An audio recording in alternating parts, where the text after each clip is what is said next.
The girl was 7 years old, and she was standing in the middle of the hotel lobby with her arms wrapped around a stuffed rabbit that had seen better days, and she was watching a man she had never met walk straight towards something that was going to kill him. Her name was Poppy. No. Wait. Her name was Wren. No. Her name was Eloise. Eloise Tran.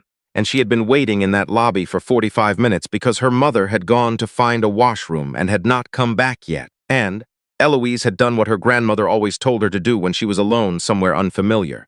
She stayed put. She kept her eyes open, and she paid attention to everything. That was how she had noticed the man in the gray uniform. Edmund Royce had not become one of the most respected corporate lawyers in Toronto by making careless decisions.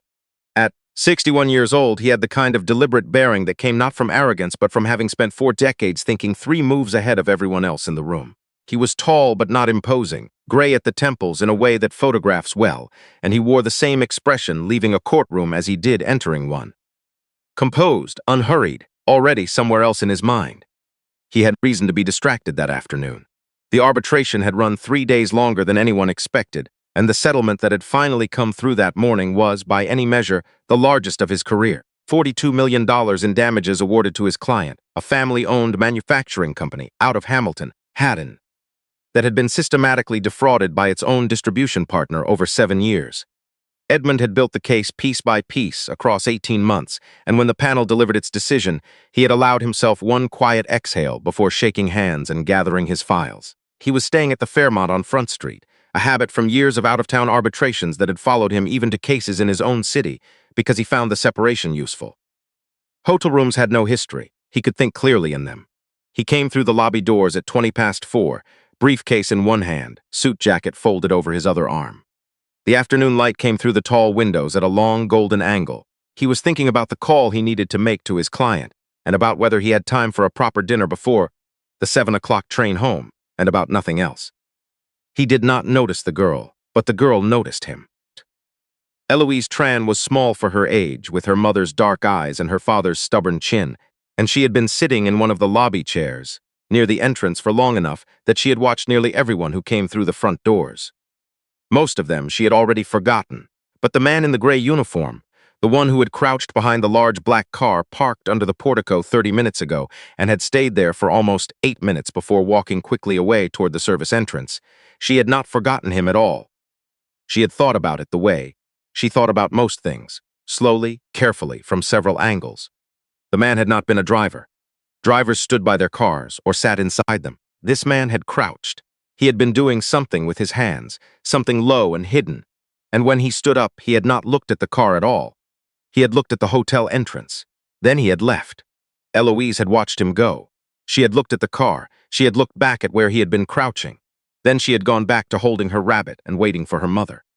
But she had kept watching the car. When Edmund came through the doors and the uniformed doorman said, "Welcome back, Mr. Royce," and Edmund nodded and turned toward the front desk, Eloise got out of her chair. She was not sure why. She knew it would be strange, approaching a man she didn't know. Her mother had talked to her about strangers. But her mother had also told her something else. Her mother, who was a nurse, who came home from long shifts and sat at the kitchen table and told Eloise things about the world in the careful, even way that she explained everything. That being afraid of looking foolish was never a good enough reason to stay quiet when something felt wrong. Eloise walked across the lobby. Her sneakers squeaked once on the marble floor. She stopped about 2 feet from the tall man in the good suit and looked up at him. "Excuse me," she said. Edmund Royce looked down. He registered, in sequence, small girl, stuffed rabbit, dark eyes that were not frightened but were very serious. He glanced around for a parent. "Hello," he said. "Are you all right?" "I think so," Eloise said. "But I wanted to tell you something about your car." Edmund paused. "My car?" "The black one outside, under the roof part, with the license plate that starts with BRF. She had memorized it without meaning to. It was just how her brain worked. I think a man put something under it." Edmund Royce went very still. He was a lawyer. He understood better than most people that the correct response to unexpected information was not to dismiss it and not to panic, but to ask the next logical question. "What man?" he said.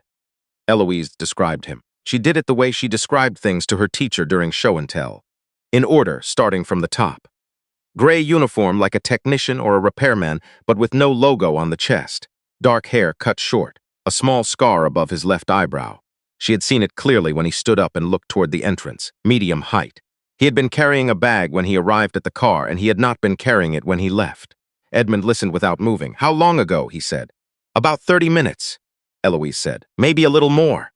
Edmund looked at her for a long moment. Then he looked at the doorman. Then he took a step away from the front desk, retrieved his phone from his jacket pocket, and called security.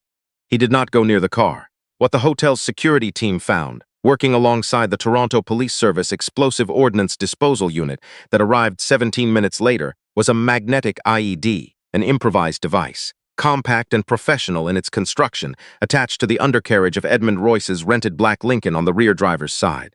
The EOD officer who examined it said afterward that it was not amateur work. Someone had known what they were doing. The lobby was cleared.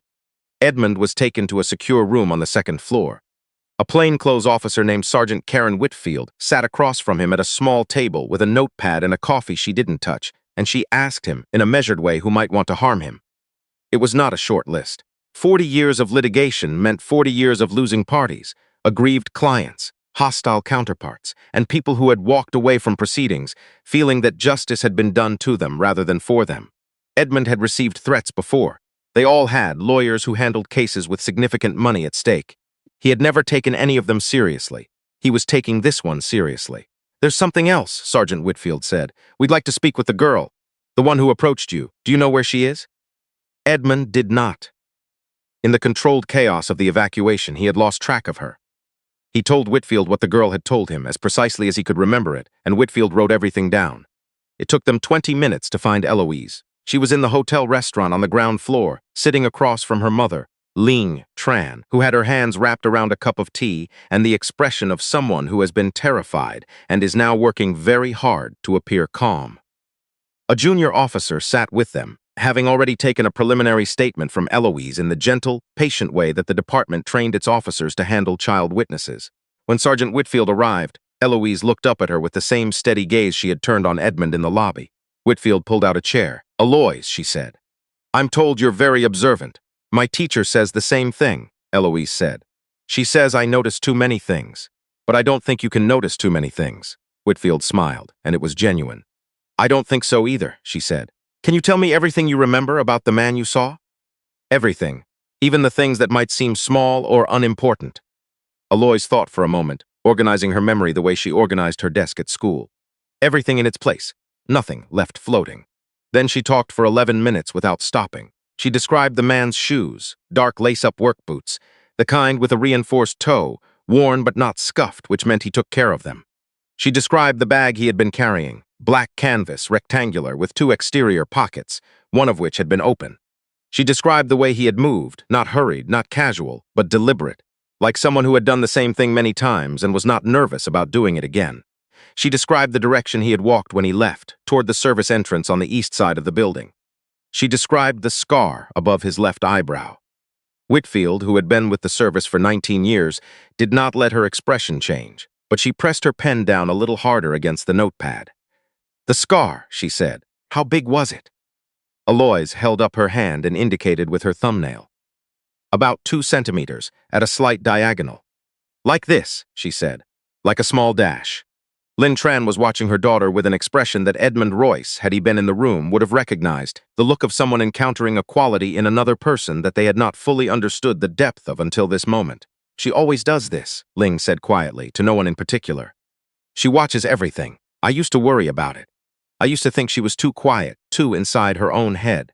She paused. "I never thought it would matter like this." The investigation moved quick, but it had somewhere to go. The service entrance footage from the hotel's camera system showed the man clearly. Gray uniform, dark boots, black bag. A single frame from the exterior camera caught his face at a 3/4 angle as he exited through the loading dock. The image was run through the system, and by 9 o'clock that evening, Sergeant Whitfield had a name. Derek Folds, 44 years old. Formerly employed as a logistics coordinator at a company called Veritas Freight Solutions. A company that Edmund Royce's client had accused of being complicit in the fraud scheme that had underpinned the entire arbitration case. Veritas had been named as a secondary party in the proceedings. Their involvement had been documented but not prosecuted, pending further investigation, and the settlement that morning had effectively positioned them as the next target of a civil action. Folds had not acted alone. That became clear within 48 hours. when investigators traced his movements and found two phone numbers that connected him to a senior partner at a real estate holding company with significant financial ties to the distribution network at the center of the case. The partner, a man named Craig Barton, 53, who wore expensive watches and coached his son's hockey team on weekends, had authorized the payment that had funded the device. Edmund Royce read the arrest report in his office on the fourth floor of a building on Bay Street 2 days after the incident, with the winter light coming through the window behind him and a coffee going cold on his desk. He read it the way he read most documents, methodically, without flinching. Then he sat with it for a while. He had nearly gotten into that car. He had been thinking about his client and about dinner and about the 7 o'clock train home, and he had nearly gotten into that car without a second thought, because that was what he did. He moved from one task to the next efficiently and without pause, because that was the shape his life had taken. He had not been paying attention to the car. He had not been paying attention to anything except what was already in his head. A 7-year-old girl with a stuffed rabbit had been paying attention instead. He thought about that for a long time. He asked his assistant to locate Lynn Tran through the hotel's guest records. Lynn had been a guest there on a one-night stay with Eloise following a family visit to the CN Tower as a birthday treat. His assistant called him back in 20 minutes with a phone number. Edmund sat with the phone in his hand for a moment before he dialed. Lynn answered on the third ring. She sounded cautious, the way people sound when they don't recognize a number. "Mrs. Tran," Edmund said. "My name is Edmund Royce. I'm the man your daughter spoke to in the hotel lobby on Thursday afternoon." He paused. "I wanted to thank you, both of you." There was a silence on the line. "She's fine," Ling said finally. "She's at school right now. She was very matter-of-fact about the whole thing, actually. She said she just told you what she saw." "She did," Edmund said. "And what she saw and the way she described it was more precise than most adult witnesses I've worked with in 40 years of practice." Another silence. Then Lynch said in a voice that was smaller, "She worries me sometimes. How much she takes in. I always wonder if it's too much for her." "I don't think," Edmund said carefully, "that it's too much. I think it's who she is." He meant it. He was not a man who said things he didn't mean, and he was not saying this because he felt he owed them something, though he did. He said it because in the 2 days since Thursday, he had found himself thinking about the girl's eyes, that steady, unfrightened attention, and about what it meant that she had used it the way she had. "I'd like to do something," he said. "If you'll allow it, not as a payment. I don't think what your daughter did is something that can be paid for. But I'd like to do something that's useful. For her." Lynn was quiet for a long moment. What did you have in mind? What Edmund had in mind turned out to be more than one thing, which was typical of the way he approached problems. The first was a call to a contact of his at the Telfer School of Management at the University of Ottawa, a colleague who ran a gifted education consultation program that worked with children across Ontario who had been identified as demonstrating unusual cognitive profiles. Edmund explained the situation without identifying Eloise by name. His contact listened, asked several thoughtful questions, and said he would be glad to connect the family with the right people, at no cost if the parents were interested. The second was a conversation with his own foundation, a small charitable vehicle he had set up 8 years ago that funded access to legal and professional services for families navigating systems they didn't have the resources to understand. Lynn Tran was a registered nurse working contract shack shifts at a community health clinic in Scarborough. She had been raising Eloise largely alone since Eloise's father had passed away from a sudden cardiac event 3 years earlier. There were things Edmund's foundation could do that were not charity, but were structural, the kind of quiet, durable assistance that didn't ask to be remembered. The third thing was simpler. He asked his assistant to find out what Eloise's favorite book was. The answer came back through Lynn.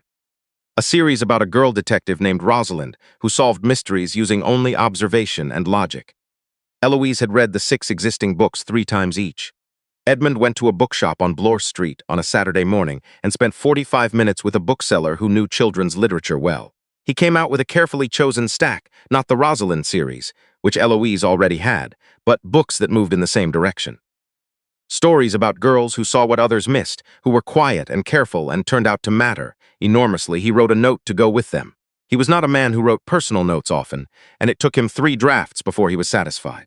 The note said, "You didn't stay quiet when it would have been easier to. That is one of the hardest things a person can do, and you did it when you were 7 years old. I hope you keep doing it for the rest of your life." He signed it with his full name. Lynn Tran received the package on a Tuesday afternoon. She set it on the kitchen table and called Eloise in from the other room. Eloise looked at the stack of books. She looked at the note. She read it twice, in the careful way she read everything, her lips moving slightly. Then she looked at her mother. "He's the man from the hotel," she said. "Yes," Lynn said. "Is he okay?" "He's fine," Lynn said. "He's completely fine." Alois considered this. She picked up the book on top of the stack, a novel about a girl who worked as a cartographer's apprentice in 19th century Edinburgh, and solved a decades-old disappearance by reading patterns in maps, and examined the cover for a moment. "Did they catch the man?" she said. "The one with the scar?" Lynn had been waiting for this question. She had decided to answer it honestly, the way she answered everything. "Yes," she said. "They caught him. And the people who sent him." Alois nodded. She set the book down and picked up the note again. "Mom," she said, "do you think he really means it? That I should keep doing it?" Lynn sat down at the kitchen table. She looked at her daughter, small and serious and already reaching for the next book in the stack to read its back cover. And she thought about all the times she had worried about Eloise's quietness, her watchfulness, the way she sat in corners at family gatherings and missed nothing. She had wondered, more than once, if she was doing her daughter a disservice by not pulling her further into the world, not teaching her to be louder, more present, more the way other children seem to be. She did not wonder that anymore. "I think," Lingish said, "that he means exactly what he wrote." Alois put the note down. She opened the first book to the first page. "Good," she said, and she began to read. Edmund Royce took the train home to Kingston that Friday evening, the same 7 o'clock train he had been planning to take the week before. He had a file open on the tray table in front of him, but he was not reading it. He was watching the Ontario countryside move past the window, the flat fields going gray in the early dark, the occasional farmhouse light, with the particular quality of attention that had been with him all week. He thought about how close it had been. He thought about Craig Barton, who coached hockey on weekends and had authorized a device designed to detonate when a car door opened. He thought about Derek Folds, who had gone to prison once before, and had learned things there that he had applied carefully in a hotel parkade on a Thursday afternoon. He thought about the $42 million and the 7 years of systematic fraud and the family in Hamilton who had spent 3 years and most of their savings bringing the case to arbitration. He thought about all of it. And then, underneath all of it, he thought about a small girl in a lobby who had been sitting by herself with a stuffed rabbit and had decided, for no other reason than that it felt like the right thing to do, to get out of her chair and walk across a marble floor and tell the truth to a stranger. The train moved through the dark. Edmund closed his file. He had been practicing law for 40 years, and he thought he understood, more or less, the structure of things. How decisions made for money rippled outward. How people justified what they chose to do. How systems could be used by those with the resources to use them. He thought he understood the weight of a case and what it cost to carry it. He had not, until Thursday, understood that a 7-year-old girl, standing in a hotel lobby, paying attention when no one had asked her to, could quietly hold the balance of everything. He understood it now. The Kingston lights appeared in the distance. Edmund picked up his briefcase, straightened his jacket, and waited for the platform. He was, for the first time in several weeks, not thinking 3 moves ahead. He was thinking about right now, and what it meant to still be here for it.